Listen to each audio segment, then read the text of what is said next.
Gitu aja ya, bawah. Oh ya, terus. Lagi pada ngapain? Hebat sekali ya. Bermain bola tapi cantik-cantik. Iya dong. Halo, terima kasih semuanya sudah hadir hari ini. Dan kita juga nanti akan membahas lebih lanjut nih ya. Sebenarnya penasaran dengan Raffi. Kemarin soalnya sempat dibilang pemain terbaik oleh Menpora Roy Suryo loh. Dengar kan pasti? Gimana tuh rasanya tuh dibilang seperti itu sama Pak Menteri? Ya seneng lah Mas. Seneng ya? Pastinya ya. Nah kita makanya penasaran juga ini perjalanan dari Timnas ya. Timnas U19 karena kemarin juga mereka menang Piala AFF kan. Nah kita lihat juga ada tayangan berikut ini. Kita saksikan bersama. 2 gol yang bersarang di gawang Timor Leste Jumat lalu menjadi pembuka jalan tim Garuda Muda ke final. Gol pertama dicetak Ilham Udin Armain di menit ke-10 lewat tendangan kerasnya di dalam kotak penalti. Muhammad Hargianto kemudian menggandakan keunggulan di menit ke-60.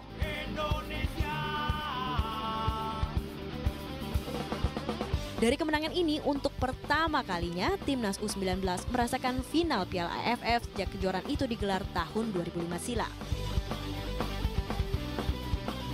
Indonesia masuk dalam grup B bersama 6 kontestan lainnya. Babak penyisihan anak-anak asuh Indah Syafri ini harus melalui perjalanan berat, termasuk untuk lolos grup. Melawan Malaysia menjadi pertandingan hidup mati. Indonesia sebelumnya sempat tertinggal. Beruntung gol Ilham Udin yang memanfaatkan bola hasil tendangan Evan Dimas yang membentur tiang berhasil melesak ke gawang Malaysia.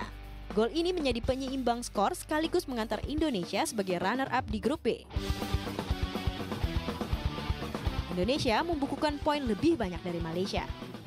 Bukan cuma menang dan seri, para pemain muda merah putih ini sebelumnya juga sudah pernah mengalami kekalahan menyakitkan dari juara grup B, Vietnam. Berhasil membobol gawang Vietnam lebih dulu lewat gol Evan Dimas, Indonesia harus kalah 2-1.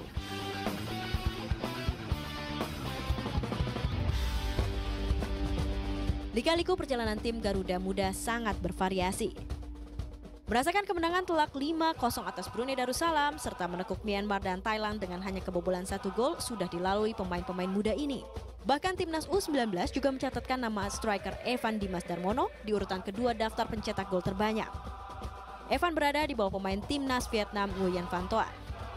Tahun lalu Indonesia absen di kejuaraan ini sementara 2 tahun sebelumnya Timnas U19 bahkan tidak mampu keluar dari fase grup B dalam laga yang dihelat di Myanmar kala itu. Terlepas dari faktor keuntungan sebagai tuan rumah, Timnas U19 menjadi darah baru bagi kemajuan Timnas Garuda.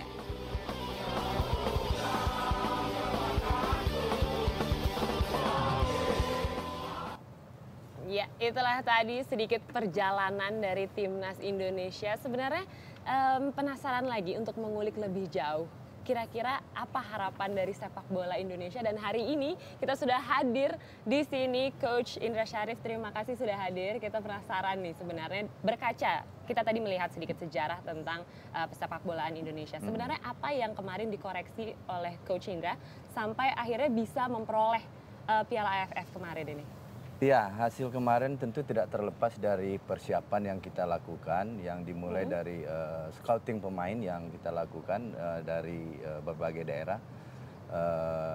Sekitar 126 pemain kita seleksi di Yogyakarta dan menghasilkan 35 pemain terbaik yang kita turunkan kemarin 20 di AFF. Oke, terus kalau metode yang digunakan, apakah ada perbedaannya dibandingkan yang sebelumnya? Mengingat kita ini sudah tadi tuh sepi dari gelar selama 22 tahun. Saya awalnya di 2011 diminta PSSI untuk menangani tim nasional U16. Saat itu kita disodorkan pemain sebanyak 30 atau 40 orang. Tetapi apa hasilnya? Saya nggak sempat memilih pemain yang terbaik. Kita gagal di kualifikasi Piala AFC U16 di Bangkok. Setelah itu kita berpikir kita harus mencari potensi-potensi yang ada di Indonesia ini. Tentu caranya yang paling ideal adalah dengan kompetisi. Permasalahan sekarang kompetisi usia muda kita kan belum bergulir secara baik. Untuk itu kami berkreasi, kami datangi daerah-daerah untuk mencari anak-anak berbakat itu. Oke, dan itu bagaimana prosesnya sampai ditemukan sebenarnya bakat-bakat orang Indonesia begitu ya?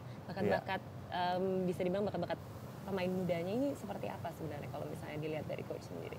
Iya, sebenarnya dunia sudah mengakui kita potensi di bidang sepak bola dan banyak pemain-pemain berbakat. Sekarang permasalahannya pemain berbakat itu sudah diberikan kesempatan nggak ke semuanya.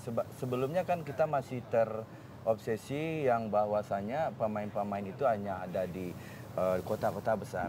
Padahal semua masyarakat, semua anak-anak yang ada di Indonesia punya talenta-talenta bagus. Kalau pemerintah sendiri perannya sejauh ini sampai seperti apa sih Pak Indra? Apakah cukup maksudnya memberikan support gitu untuk perkembangan dari persepak bolaan di tanah air kita, khususnya memang yang untuk di usia-usia muda ini?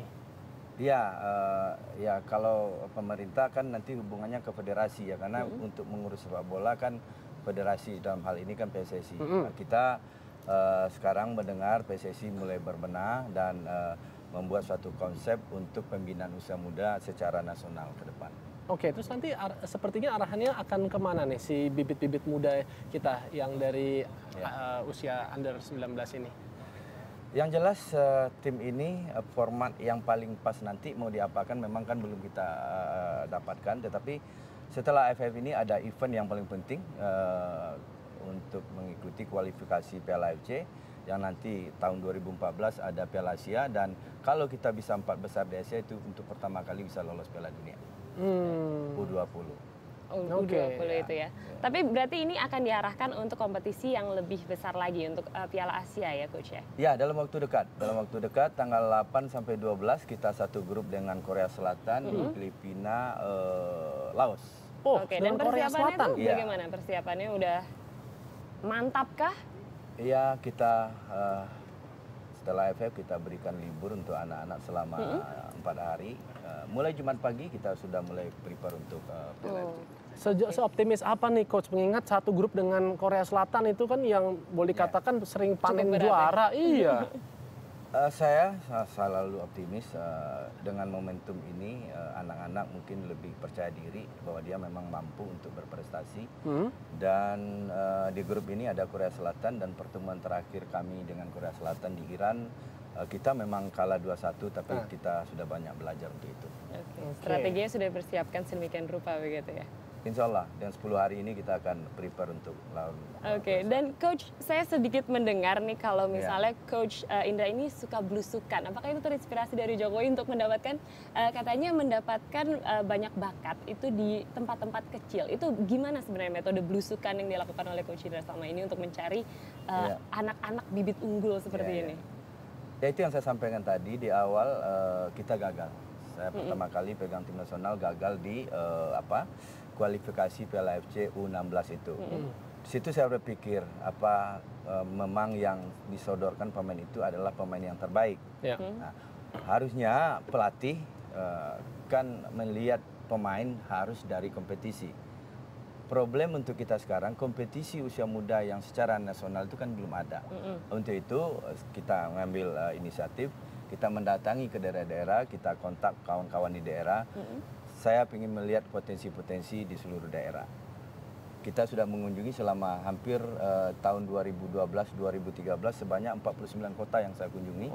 Dan hasilnya ada, memang tidak seluruh ya, tidak seluruh pemain U19 sekarang yang berasal dari hasil seleksi itu, pantauan itu. Beberapa yang mungkin kita kenal siapa Pak? Sahrul, itu anak dari Ngawi. Terus itu ditemukannya saat mereka lagi bermain bola atau bagaimana? Bukan, jadi sebelum kita datang kita bicara dengan ada Pemprov, ada Pemcap, ada pihak swasta, ada LSM, pokoknya ada SSB yang meminta saya datang ke situ. Oke, saya datang ke situ, tetapi dia telah menseleksi dari sekian banyak pemain menjadi lebih kurang 35 pemain. Dari 35 pemain itu yang kita lihat. Nah, dari penambahan ada squad baru nih Coach. Tapi bagaimana dengan komposisi pemain-pemain yang sekarang ini sudah berjasa? Apakah tetap akan dipertahankan formasi ini untuk persiapan di Piala Asia mendatang? Kalau untuk Piala Asia saya jamin mereka masuk semua. Mereka masuk semua nih ya? Mereka masuk semua. Tetapi kalau untuk ke depan dimanapun pembinaan dilakukan untuk usia muda selalu ada promosi dan gradasi. Walaupun kemarin pada pertandingan terakhir melawan Vietnam ada sedikit mungkin kita ya mungkin yang berbicara, wah ini kaptennya saja ini tidak mampu nih melakukan gol ya pada saat di ajang adu penalti dan lain sebagainya. Apakah nanti mungkin coach akan mungkin menggeser posisi kapten kita dengan yang lain? Oh, nggak sejauh itu. Tidak sejauh itu. Kalau mengenai Evan Dimas penalti nggak masuk, ya Maradona juga pernah nggak masuk. Lumrah begitu ya coach ya. Bukan di situ penilaian terhadap Evan. Ya, tetapi perlukah Evan diperbaiki? Perlu. Makanya saya bicara ke pemain-pemain. Kalian boleh tertawa 4 hari ini, tetapi setelah menunggu tugas baru Piala AFC. Wow. Dan optimismenya bagaimana coach yang ditularkan untuk persiapan melawan Korsel di Piala AFC nanti? Optimismenya kira-kira bisa nggak? Sampai mana nggak coach? Saya nggak bisa takabur, tetapi dari hasil data statistik tim saya, kita bisa bersaing dengan Korea Selatan. Waduh, luar biasa. Mudah-mudahan bukan hanya dengan Korea Selatan, tapi kita yang dipastikan adalah untuk lolos ke Piala AFC 2014 nanti di Vietnam ya, kalau tidak salah ya. Saya belum tahu pasti kotanya, tapi kualifikasinya grup kita di Sidoarjo. Wah, mudah-mudahan kita menunggu gebrakan dari Coach Indra ini ke depannya, mudah-mudahan bisa memberikan lagi satu, tidak hanya mungkin kemenangan ya Nas ya, tapi tontonan dari permainan yang ciamik. Karena kalau ngeliat dari, saya kemarin sempat riset sedikit tentang permainan yang terjadi dengan Vietnam, itu sebenarnya aduh sangat seru, sangat luar biasa. Jadi kalau ada drama-drama. Ada drama-dramanya. Ya? Jadi kalau melihat permainan indah, ya itulah di anak-anak muda ini, mereka bisa bermain yang benar-benar dengan penuh style. Tapi kemarin penasaran Coach, bagaimana sih waktu melihat mereka beradu penalti begitu di Piala AFF yang kemarin ini saat finalnya. Oh iya, sebenarnya bagaimana tuh melihat? Ya, saya hanya bicara ke pemain. Kalian sudah berjuang untuk bangsa ini. Ini hanya adu penalti, yang tahu Tuhan siapa akan juara. Kalian bismillah dan tendang bola. Amin. Coach, kita kan hari ini juga tadi sempat mendatangkan Raffi, ya kan, selaku kiper dari tim nasional kemarin. Nah, jadi Raffi ini kan juga sangat berjasa, saya lihat tuh ya, bisa menepis tendangan dari pemain Vietnam. Kalau menurut Coach, memang itu karena keahliannya, ataukah memang hanya karena kebetulan saja nih, kalau dalam adu penalti sih sebenarnya? Iya, kita dari awal kan sudah tahu ini kan turnamen, ada final yang itu akan berakhir dengan kalau draw adu penalti. Jadi setelah kita TC di Yogyakarta, kita pindah ke Surabaya, hampir setiap akhir latihan kita melakukan latihan penalti. Oke, dan untuk mempersiapkan mental mereka juga begitu ya Coach? Iya, benar. Oke, karena saya tahu kalau misalnya kita nih ya sebagai penonton saja tuh deg-degannya minta ampun. Lagi-lagi kita menjadi pemainnya begitu. Kalau adu penalti kan selalu ada faktor luck-nya itu nggak sih Coach? Faktor mental berbicara di situ. Ya, kematangan mental seorang pemain akan sangat menentukan dia sukses tidak sukses dalam melakukan penalti. Dan ditempa begitu ya mentalnya. Iya, dan mereka sudah tertempa dengan satu dengan latihan, yang kedua dengan sudah terbiasanya dengan bermain dari awal dari melawan Brunei kita sudah disupport oleh masyarakat yang begitu banyak dan mereka sudah terbiasa dengan hal-hal begitu. Tapi pengalaman kemarin ini oke, dengan Brunei kita memang baik, tapi dengan Malaysia kita cuma mampu menahan imbang, kalau tidak salah begitu kan Coach? Malaysia, apa yang terjadi tuh Coach? Malaysia kalau saya bilang dia masih diselamatkan Tuhan, kalau enggak dia hidup. Waduh, tapi memang selalu ya berseterunya dengan Malaysia. Kenapa sih Coach? Apakah ada kemiripan begitu? Ini yang saya nggak suka, selalu kita membilang Malaysia itu adalah musuh bebuyutan. Sebenarnya Malaysia nggak ada apa-apanya sebenarnya.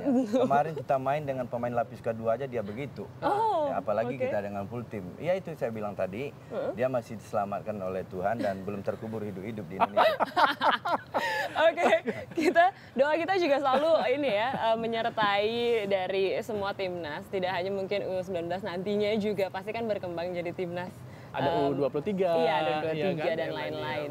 Ya ini kan proses masih panjang Mas, makanya saya minta juga media berikanlah support yang pantas, jangan mereka sampai besar kepala, perjalanan mereka masih panjang. Ini proses untuk menjadi pemain yang benar-benar profesional yang bisa jadi panutan nanti di tim senior. Oke. Dan juga tentunya Coach, saya juga sama Shanah mendoakan semoga nanti dengan keberhasilan ini juga memperlancar karir Coach nih, ya kan bisa cepat naik pangkatnya, begitu ya kan Coach? Nggak perlu dulu. Oh nggak perlu? memperbaiki sepak bola dulu Yang ya. penting bagaimana pemain ini tertata dengan baik. Amin, terima luar kasih biasa. banyak. Cocok lah ya Coach jadi ini nih jadi coach, leadershipnya luar biasa nih. Pantas nih tim kita menang semua ya Nas. Amin. Amin. Terima kasih dan selamat sekali lagi ya Coach ya. Terima kasih. Oke, baiklah, setelah jeda commercial break berikut ini kami tentunya akan kembali dengan performance dari tari jaipong yang begitu modern yang akan dibawakan oleh Ruming Kang. Jadi jangan kemana-mana, tetaplah di Indonesia Morning Show. Thank you so much. Oke, langsung. Iya pemirsa, saat lagi kita menyaksikan siapakah mereka. Ada wanita-wanita cantik kita lihat ada 5 orang berwarna biru merah. Siapakah mereka? Ya ternyata Ruming Kang. Sama saya satu ini di Indonesia Morning Show.